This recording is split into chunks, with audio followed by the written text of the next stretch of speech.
नमस्कार दोस्तों, टेस्ट वाला अकेडमी के यूट्यूब चैनल पर आप सभी का स्वागत है।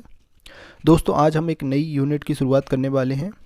ये है आपकी मध्य प्रदेश की रियासतें। प्रथम प्रश्न पत्र का जो भाग का है उसमें आपका 5वीं यूनिट है ये मध्य प्रदेश की रियासतें, जिसमें 6 रियासतों को आपको पढ़ना है। ठीक है, यहाँ से लगभग हर यूनिट ये आपका 30 नंबर का पूछा जा रहा है मुख्य परीक्षा में। तो ये सभी यूनिट आपकी समान है ना। और ये जो रियासतें ये आपको इजी भी पड़ेगा क्योंकि 6 रियासतें आपको पढ़नी है और काफ़ी कम पढ़ना रहेगा। यहाँ से आपके 30 नंबर आप अच्छे से यहाँ से तैयार कर सकते हैं। बनस्पत आप जो पहली दूसरी यूनिट है आपका प्राचीन भारत हुआ, मध्यकालीन भारत हुआ, वहाँ पे आपको काफ़ी ज़्यादा सिलेबस है, वो काफ़ी आपको डीप में पढ़ना रहेगा क्योंकि जिस प्रकार से जो मुख्य परीक्षा 2022 में प्रश्न पूछे गए थे आपके प्राचीन भारत से संबंधित, या तो वो 3 मार्कर कहें आप या फिर आपके 5 मार्कर हो या 11 मार्कर हो, वहाँ आपको एक ये देखने में मिला कि पारंपरिक क्वेश्चन नहीं पूछे उन्होंने। तो आपको काफ़ी गहन अध्ययन करना पड़ेगा प्रथम और द्वितीय यूनिट से संबंधित। ठीक है, चलिए रियासत का देखते हैं। आज हम पढ़ेंगे आपकी बघेलखंड रियासत के बारे में। यहाँ से देखिए आपका 3 मार्कर क्वेश्चन जो बनते हैं वो लगभग किसी न किसी शासक के ऊपर पूछा जाता है। तो ये आप यहाँ से जो जितने भी हर रियासत में जितने भी शासक हैं उनके बारे में आपको जानकारी होनी चाहिए। कम से कम आपको ये पता होना चाहिए कि कौन सा शासक किस रियासत से संबंधित है। ठीक है, इसके बाद आप कुछ ऐसे मतलब कॉमन फैक्ट वहाँ से निकाल के रख लीजिएगा हर यूनिट से, मतलब हर रियासत से। तो आपको अगर जैसे मान लीजिए कोई शासक का नाम पूछा गया, आपको उसके बारे में नहीं जानकारी है तो आप वहाँ पे लिख सकते हैं। ठीक है, देखिए सबसे पहले हैं आपके भीमल देव। तो 1236 में गहोरा चित्रकूट में इन्होंने बघेल वंश की स्थापना की। ठीक है, अब आप देखिए कुछ मैं आपको कॉमन फैक्ट पहले ही बता देता हूँ।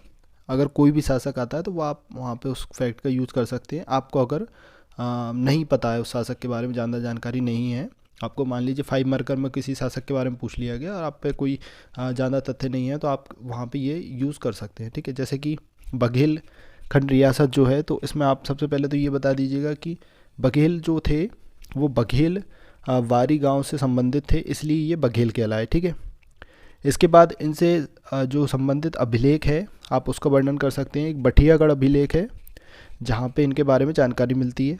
इसी के साथ कुछ रचनाएं हैं जिनमें इनके बारे में जानकारी मिलती है। एक बघेल वंश वर्णम और उसके बाद है एक आपकी वीर भानुदय काव्यम। ठीक है, तो ये कुछ रचनाएं हैं जहाँ से इनके बारे में जानकारी आपको मिलती है। इसी के साथ जो अधिकतर बघेल वंशी शासक थे उन्होंने महाराज धीराज की उपाधि धारण की। तो ये कुछ ऐसे मतलब कॉमन पॉइंट रहेंगे जो आप किसी भी शासक में आप इनका उपयोग कर सकते हैं। ठीक है, इसके बाद हैं आपके अनीक देव, इन्हें रानिंग देव भी कहा जाता है। ये आपके भीमल देव के पुत्र थे। वीर भानुदय काव्यम में इन्हें प्रथम गहोरा शासक कहा गया है। ठीक है, इसके बाद आते हैं बालन देव, ये भी आपके बघेलखंड से संबंधित थे। ठीक है, इसके बाद बुल्लार देव, इनका वर्णन मिलता है आपका तारीख़ फिरोजशाही में। ठीक है, इसी के साथ इन्होंने सर्वप्रथम महाराज धीराज की उपाधि धारण की थी। ठीक है, इसके बाद हैं आपके वीरदेव बघेल, ये बुल्लार देव के पौत्र थे और इन्होंने साम्राज्य को विस्तार किया। बांधवगढ़ को विजय करके अमरकंटक तक इन्होंने अपने साम्राज्य का विस्तार किया। तारीख़ ए मोहम्मदी इनका वर्णन है। नसरुद्दीन महमूद तुगलक, इनके समय में इसने आक्रमण किया था, महोबा और सैवड़ा का युद्ध हुआ जिसमें इन्हें पराजय का सामना करना पड़ा। सरकी सुल्तान जो था इब्राहिम सरकी से इनके मैत्रीवत संबंध थे। ठीक है, इसके बाद नेक्स्ट देखते हैं। इसके बाद आते हैं आपके भैदचंद्र, ये भी बघेल वंशी शासक थे। ठीक है, नरहरि के पुत्र थे। लोधी शासकों से इन्होंने संघर्ष किया। इसके बाद आता है इनके 3 बघेल लोधी संघर्ष हुए थे इनके समय में। ठीक है, वीर सिंह बघेल इनका सिकंदर लोधी से मित्रवत संबंध था। गोंड शासक संग्राम शाह, इससे भी इन्होंने संबंध स्थापित किए। मुगलों में बाबरनामा में इनके बारे में वर्णन मिलता है। ठीक है, इन्हें बड़े राज्य के स्वामी के रूप में वर्णित किया गया है बाबरनामा में। खानबा के युद्ध में इन्होंने राणा सांगा की सहायता की थी, परंतु ये जो खानबा का युद्ध जब मुग़ल जीत गए थे, बाबर ने जीत लिया था, तो इन्होंने बाबर के साथ अपनी मित्रता की। इसी के बाद इन्होंने हुमायूं की सहायता की थी चौसा व बिलग्राम के युद्ध में। ठीक है, वीर भानुदय काव्य जो उमरिया में बीर सिंहपुर है वो इन्हीं के नाम पे है। ठीक है, इसके बाद आए आपके वीर भानु बघेल। वीर भानु बघेल जो थे ये हुमायूं और शेर शाह सूरी के समकालीन थे। इनके दरबारी कवि थे कवि माधव, जिन्होंने वीर भानुदय काव्यम की रचना की, इसमें इनका वर्णन मिलता है। ठीक है, इसके बाद इन्होंने हुमायूं के जो चौसा और बिलग्राम का युद्ध था उसमें सहायता की। मुग़ल सहायता के कारण शेर शाह से इनका संघर्ष हुआ। इसके बाद ये कालिंजर में आ गए थे। कालिंजर के शासक कीरत सिंह चंदेल की इन्होंने शरण ली।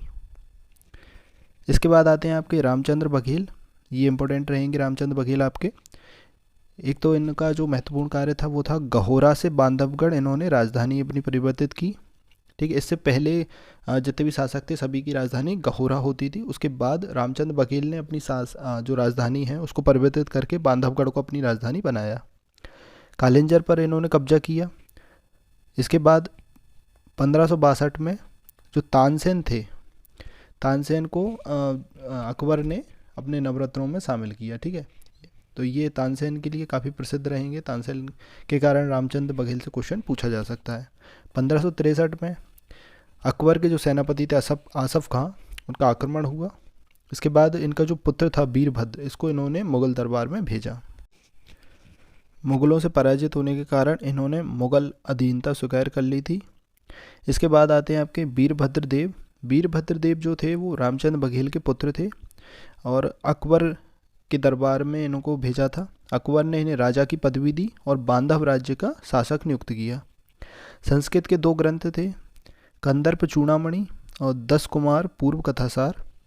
इसमें इनका वर्णन मिलता है। इन्हीं के समय में इनकी रचना हुई थी, तो ये ग्रंथ याद रखिएगा। ये आपसे पूछे जा सकते हैं 3 मार्कर में कि ये ग्रंथ किस मतलब वंश से संबंधित हैं या फिर इस वंश से संबंधित रचनाओं का वर्णन कीजिए। अभी देखिए क्या है कि जो 3 मार्कर इस बार की मुख्य परीक्षा से प्रारंभ हुए हैं वो क्वेश्चन आंसर फॉर्मेट में आते हैं। पहले क्या होता था कि आपको एक शब्द दिया जाता था, उसके ऊपर आपको अपना आंसर लिखना होता था। ठीक है, लेकिन अब क्या है कि वो सीधा इस तरीके से क्वेश्चन पूछते हैं कि भाई ये शासक किस वंश से संबंधित था या इनकी क्या तिथि थी या इनने क्या रचनाएं की। इस तरीके को इस बार का जो इन्होंने पैटर्न फॉलो किया है वो इस तरीके का रहा है। सारे पेपरों में 3 मार्कर का जो पैटर्न रहा है वो अब चेंज हो चुका है। ठीक है, तो ये मतलब आपको बड़े गहन अध्ययन करना पड़ेगा क्योंकि वो फैक्ट पूछता है सीधा सीधा आपसे। इनके दरबारी कवि थे पद्मनाथ मिश्र। इसके बाद आते हैं आपके विक्रमजीत बघेल। विक्रमजीत बघेल ये भी इम्पोर्टेंट रहेंगे। इन्होंने राजधानी को रीवा, मतलब अभी तक जो राजधानी आपकी बांधवगढ़ थी उसे अब रीवा राजधानी कन्वर्ट किया। ठीक है, इससे सबसे पहले देखिए गहोरा राजधानी हुआ करती थी। उसके बाद रामचंद्र बघेल ने बांधवगढ़ को राजधानी बनाया। इसके बाद विक्रमजीत बघेल ने रीवा को अपनी राजधानी बनाया। 1624 में इन्होंने बांधवगढ़ पे अधिकार कर लिया, जिस समय जहांगीर का शासन था।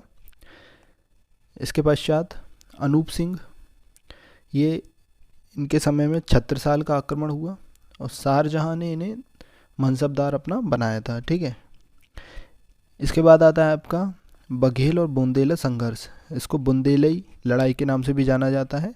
ये आपका हुआ था 1707 में जब मेहर पे आक्रमण किया गया था।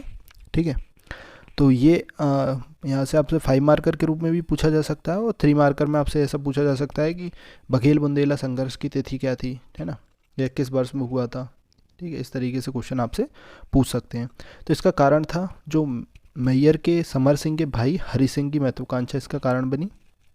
ठीक है, हरि सिंह का विवाह छत्रसाल की बेटी से हुआ था, परंतु समर सिंह द्वारा हरि सिंह की हत्या कर देने के कारण उनकी पत्नी सती हो गई, जिससे क्रुद्ध होकर हृदय शाह ने मेहर पर आक्रमण कर दिया था। ठीक है, इसी आक्रमण के पश्चात हृदय शाह ने जो रीवा था उसको जीता और रीवा में बुंदेला दरवाजे की स्थापना कराई। ये 1726 में की थी। ठीक है, अब देखिए यहाँ से आपसे ये क्वेश्चन पूछ लिया जाएगा कि बुंदेला दरवाज़ा की स्थापना किसने करवाई और किस वर्ष में करवाई। ठीक है, कहाँ पे करवाई, तो ये आपसे यहाँ से 3 मार्कर पूछा जा सकता है। ठीक है, इसके पश्चात ये जो बुंदेला दरवाज़ा था इसको बाद में रघुराज सिंह इन्होंने इसको गिरवाया था। हम आगे पढ़ेंगे रघुराज सिंह के बारे में, तो ये याद रखिएगा, इंपॉर्टेंट फैक्ट रहेगा बुंदेला दरवाज़ा के ऊपर, ठीक है। इसके बाद आता है आपका जो बसीन की संधि था उसका बघेलखंड पर क्या प्रभाव पड़ा था। तो 1802 में ये संधि हुई थी। सोहागपुर, चांदिया, पश्चिमी बघेलखंड पर मराठों का अधिकार हो गया था। अंग्रेज़ों ने जो छोटी छोटी रियासतें थीं उनको राज्य का दर्जा देकर सनदें स्वीकार की, जैसे कि मैहर, सोहाबल, कोठी, नागौद, चौबे, ठीक है। इसके पश्चात आते हैं आपके रघुराज सिंह। ये 1854 से 1880 तक इन्होंने शासन किया। रघुराज सिंह वही थे जिन्होंने रीवा में जो बुंदेला दरवाज़ा था, हृदय शाह के द्वारा बनाया गया था, उसको गिराया इन्होंने, ठीक है। इनके समय में जो सबसे महत्वपूर्ण घटना थी वह थे 1857 की क्रांति। 1857 की क्रांति में इन्होंने अंग्रेज़ों का सहयोग किया। अंग्रेज़ों ने इन्हें GCSI की उपाधि प्रदान की। इसके पश्चात ग्वालियर के जो दीवान सर दिनकर राव को इन्होंने आर्थिक मामले में सहायता हेतु आमंत्रित किया। दीवान दीनबंधु पांडे जो अंग्रेज़ों के सहयोगी थे, उन्हें बहादुर की उपाधि दी, ठीक है। इसके बाद आते हैं आपके मार्तंड सिंह जूदेव। ये 1946 से 1995 तक, जब ये जो बघेलखंड रियासत थी इसका भारत में विलय हुआ, तब तक ये इसके शासक थे। ये भी इंपॉर्टेंट रहेंगे, यहाँ से क्वेश्चन पूछा जा सकता है। आपसे ऐसे क्वेश्चन कर लेगा कि भारत संघ में जब विलय हुआ बघेलखंड रियासत का, तो उस समय उसके शासक कौन थे। तो देखिए, इनके समय में भारत संघ में विलय हुआ था। फिर इन्हें विंध्य प्रांत का प्रमुख बनाया गया। सफ़ेद बाघ मोहन, ये उसको रीवा लाए थे। इसके बाद इन्होंने भाई टाइगर सफारी गोविंदगढ़ में, ये जो रीवा में गोविंदगढ़ भाई टाइगर सफारी की स्थापना कराई। आम अनुसंधान केंद्र गोविंदगढ़, इसकी स्थापना कराई। संवैधानिक सुधार समिति की स्थापना की, इसका गठन किया, जिसके अध्यक्ष हरि सिंह गौर को बनाया गया था, ठीक है। तो ये आपसे 3 मार्कर में क्वेश्चन पूछे जा सकते हैं। भाई टाइगर सफारी की स्थापना किसने कराई, या आम अनुसंधान केंद्र की स्थापना किसने कराई, ठीक है। संवैधानिक सुधार समिति का गठन किसने किया। तो इस तरीके से आपसे 3 मार्कर में क्वेश्चन यहाँ से पूछा जा सकता है, ठीक है। तो ये इंपॉर्टेंट रहेंगे मार्तंड सिंह जूदेव, इनसे आपका 5 मार्कर क्वेश्चन भी बन सकता है। तो इस तरीके से आपको ये हर जो भी शासक है उनसे संबंधित जो भी महत्वपूर्ण तथ्य हैं वो आप अलग से याद रखिएगा, क्योंकि अब जो 3 मार्कर आ रहे हैं वो आपसे सीधा क्वेश्चन के रूप में उनको पूछा जा रहा है, ठीक है। तो चलिए, आज के वीडियो में इतना ही। जो इसके आगे के दीर्घ उत्तरीय और लघु उत्तरीय प्रश्न रहेंगे उनको हम अगले वीडियो में चर्चा करेंगे, ठीक है। जो काफ़ी इंपॉर्टेंट आपका क्वेश्चन बनते हैं, जैसे कि इस बार देखिए 2022 में आपसे पूछा गया था वेंकटरमण, ठीक है, उनके सुधार पूछे गए थे, वो भी 11 मार्कर क्वेश्चन था। तो इस तरीके के कुछ क्वेश्चन हम आपके जो नेक्स्ट वीडियो होगा उस पर देख लेंगे, ठीक है। तो आज का वीडियो यहीं समाप्त करते हैं। अगर आपको वीडियो पसंद आया तो हमारे चैनल को लाइक कीजिए, और आपके जितने भी फ्रेंड्स हैं जो मुख्य परीक्षा देने वाले हैं 2023 की या 2024 के लिए तैयारी कर रहे हैं, उन तक इस वीडियो को शेयर कीजिए। धन्यवाद।